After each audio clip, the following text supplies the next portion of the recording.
Les contaba, amigos, ya se encuentra con nosotros Henry Rafael, periodista, analista, que ha estado este fin de semana en los Estados Unidos. Me aclara que tuvo que regresar justo el día anterior de las elecciones, pero él se encontraba participando en la misión de observación electoral, en este caso de Democracy Win, que es una organización. Y bueno, él por su parte había, dentro de los analistas locales, pues él creía que Donald Trump iba a ser el que ganaba la elección. Estaba pues en la minoría de estos pronósticos. Evidentemente ha resultado un pronóstico acertado. Y claro, creías, Henry, gracias por estar con nosotros. Buenos de días, nuevo, el pre y el post.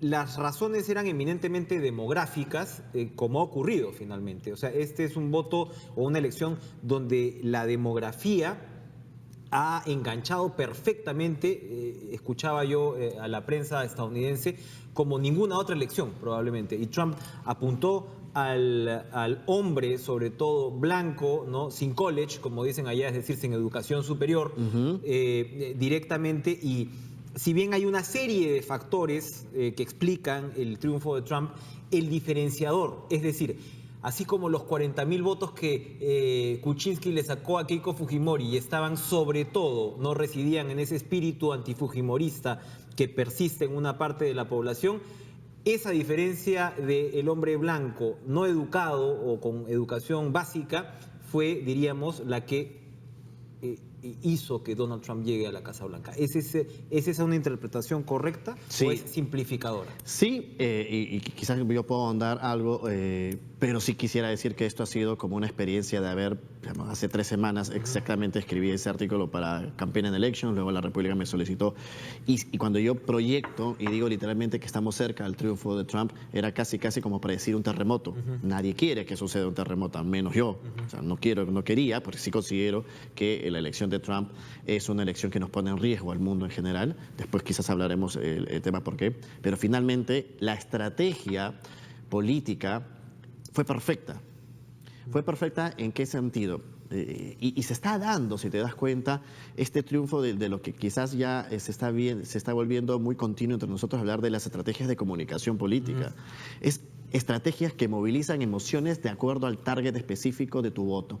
Y en Estados Unidos probablemente es el país donde más desarrollado tenemos la capacidad de targetear o de enfocarnos quién quiero que vote por mí, porque y en Estados Unidos se tiene mucha más data de qué consumes, qué Es como una segmentación del mercado. Está muy emparentada la segmentación de mercado con el voto. Exacto. Hoy quien te quiere vender un café, antes de venderte el café, está buscando qué piensas, qué consumes, a dónde vas, si vas en auto, si vas en bus, si vas en tren, whatever. Pero eso llevaba a la estrategia de comunicación política, lo que busca es entender qué moviliza. Y hemos hablado varias veces que las elecciones ya no se ganan en debates electorales, ya no se ganan solamente con los mensajes, sino se ganan principalmente movilizando emoción. Ahora, él no solamente gana en los llamados estados pendulares, sino también en algunos bastiones demócratas. Y él en las últimas semanas le dio con todo, ¿no?, a esos bastiones que Hillary Clinton decía, ni hablar, nos van a romper ese dique, ¿no? Lo que yo sostenía, y creo que finalmente se dio de esa forma, es que había un voto escondido, claro. Y se ha dado en varios países donde las encuestas terminan reflejando una realidad distinta a lo que finalmente sucede.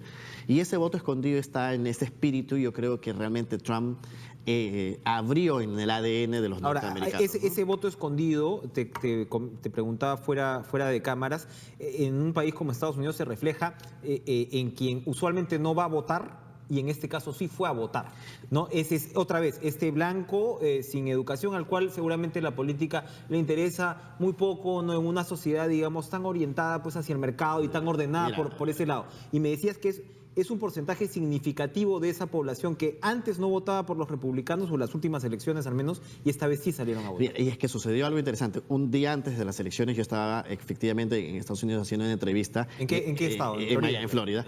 Y decíamos, al contrario, pensábamos de que los números de votantes que estaban inscritos para votar y el early voting, o sea, el voto temprano que se estaba dando, probablemente era la estrategia que siempre ha favorecido al Partido Demócrata.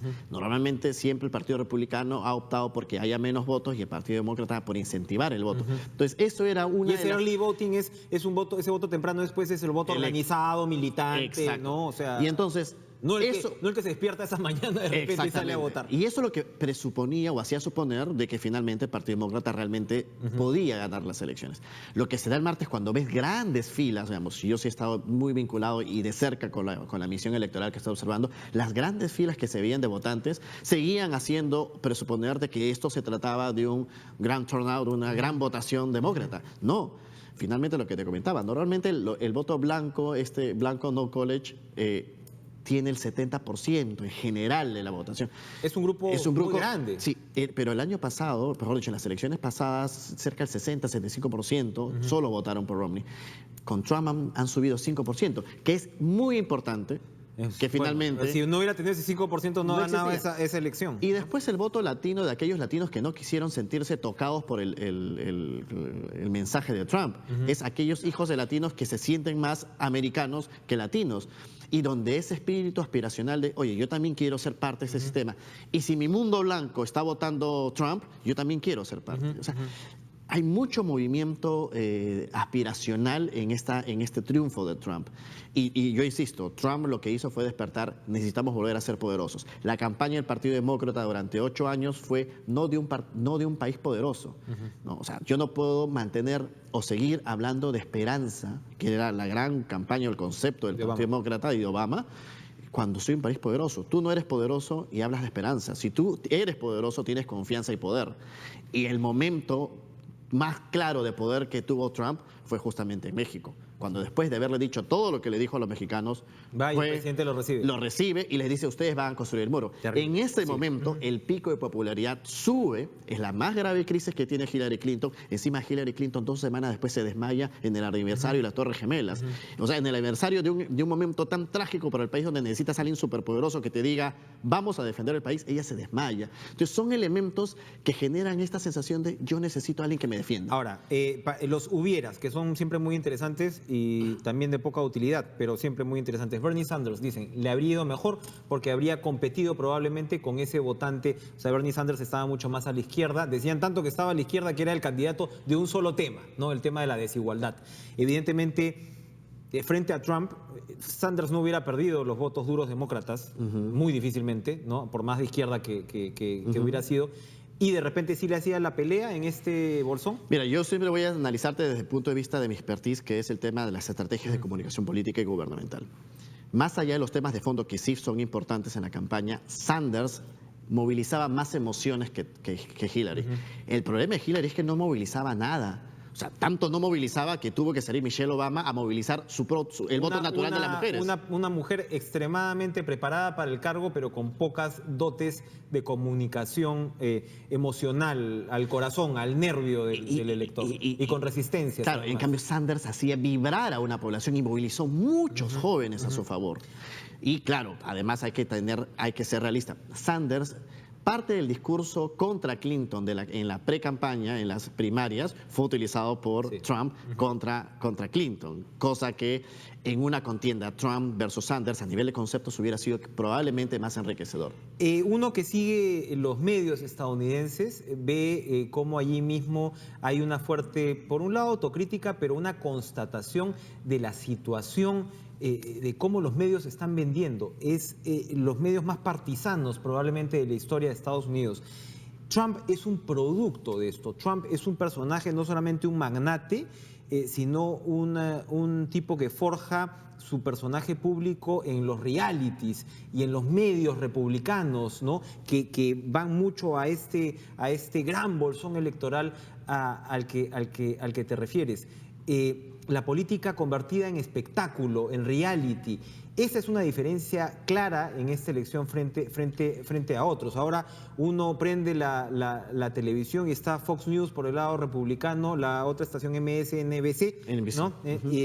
CNN se vende como que está al medio, que tampoco tanto según los republicanos. Ahora, es que con la base que Trump te vende es muy difícil no ser crítico si eres una persona que cree en la democracia, que está educada y qué sé yo, ¿no? O sea, evidentemente. Pero la situación de los medios ha influido tremendamente en pintar una realidad que no es tal. Porque, es decir, como nunca se han dicho las mentiras que se han dicho, se ha roto contra todo, digamos, espíritu mínimamente de derechos con el tema de cómo se le ha tratado a la mujer, ¿no? Desde la campaña de Trump, no le hizo yaya, no lo melló. Y ahí los medios han tenido un papel preponderante, ¿o no? Y nuevamente habla de una desconexión de la sociedad educada con una sociedad que está, digamos, pidiendo un cambio de estructura. Esto realmente nos habla de una crisis política, no solamente social, sino una crisis política en general en el país más importante, digamos, Claro, más poderoso claro, del mundo. Henry, pero pide un cambio de estructura, pero por otro lado, Trump no responde al establishment religioso republicano de los últimos años. No, Trump no responde Es a nada. O sea, absurdo, él responde a sí mismo. absurdo que el conservadurismo religioso se haya subido a la campaña con Trump, que Sí. veo algunos graciosos en el Perú que también lo hacen, Sí, ¿no? sí, sí. Que es muy, No ha habido mucho opinólogo muy chistoso. barato. No tiene nada que ver con el conservadurismo religioso. Y además, cuando me dices, piden un cambio en el establishment, Trump es producto de ese establishment. Trump es una persona que finalmente se ha beneficiado tremendamente de la estructura tributaria que le ha dado la vuelta, lo comentábamos la semana pasada, una elección en Estados Unidos es una elección de impuestos también, ¿no? Y entonces, es claro, en términos abstractos sí, la gente pide un cambio, pero en buena medida están votando por el que es el producto más acabado de esa sociedad ante la cual reclaman, o de ese establishment ante el cual Pero reclaman. es que nuevamente, son las paradojas de la política, por supuesto. paradojas pero... de un proceso electoral es que nuevamente se ganan generando emociones. Trump, yo lo he llamado, pues, es un personaje político creado, pues, en Hollywood con un mensaje de nacionalismo hollywoodense. Es simplemente a cada pregunta importante de seguridad social, de seguridad ciudadana, de seguridad nacional, de salud, era vamos a volver a ser la gran América. No era otro mensaje que decir vamos a ser grandes y poderosos, hacer vibrar, generar esta sensación de que él es el único que nos puede proteger. Ahora, tú has mencionado algo que también me parece importante. La gente pidió un cambio y este cambio yo creo que Trump no lo va a poder entregar. A eso iba mi última pregunta, porque se nos ha terminado el tiempo. O sea, uno dice, si Trump cumple la mitad de sus promesas, estamos en problemas. ¿Cuánto va a poder cumplir? Mira.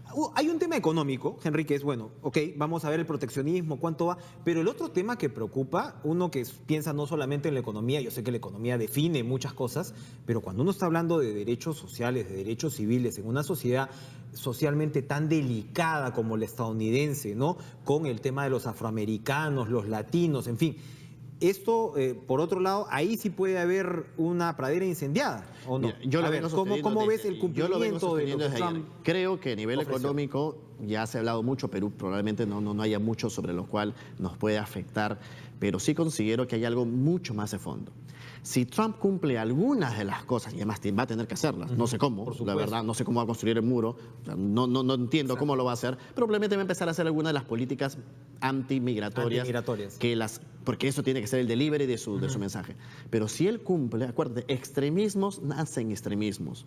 ¿Y hasta qué punto las sociedades latinoamericanas que han estado hasta cierto punto en una relación de calma frente a Estados Unidos, algunos extremistas quieran renacer este espíritu antiimperialista y hasta qué punto esto puede ser campo de cultivo para el renacimiento de estos extremismos? Y eso yo creo que Latinoamérica, los presidentes de Latinoamérica tienen que velar, porque ojo, siempre un extremismo hace renacer otro extremismo. Yo digo, tú no puedes solucionar una guerra con el terrorismo con palabras, pero sí la puedes incendiar, y eso es lo que estaba haciendo Trump.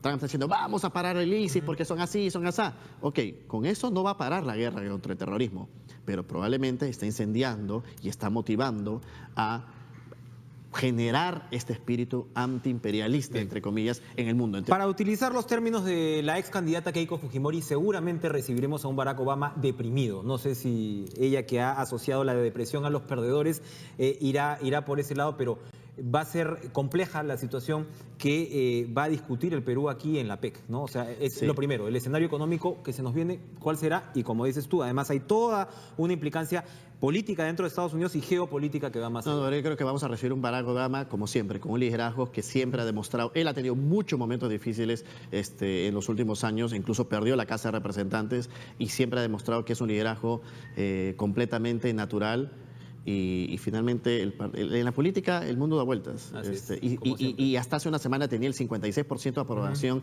según encuesta Gallup. 56% de aprobación después de 8 años. Pero vas a es poco. tener un Congreso dominado por republicanos, vas a tener a Donald Trump. Hay que ver cómo va a ser la relación de Donald Trump con los republicanos. Ese es otro punto. Ese es otro punto. Y una Corte Suprema también que Va a ser- el balance porque va él a ya ser dijo designado por los a republicanos. quiénes va a Entonces, designar. bueno, Va a ser complejo. el y hay Perú que es estar un mirando. chancay. El Perú es un chancay. Gracias, Henry, por estar con nosotros esta mañana. Muy interesante, como siempre. Gracias. 8:30 de la mañana vamos a una pausa y regresamos de inmediato. No se vayan.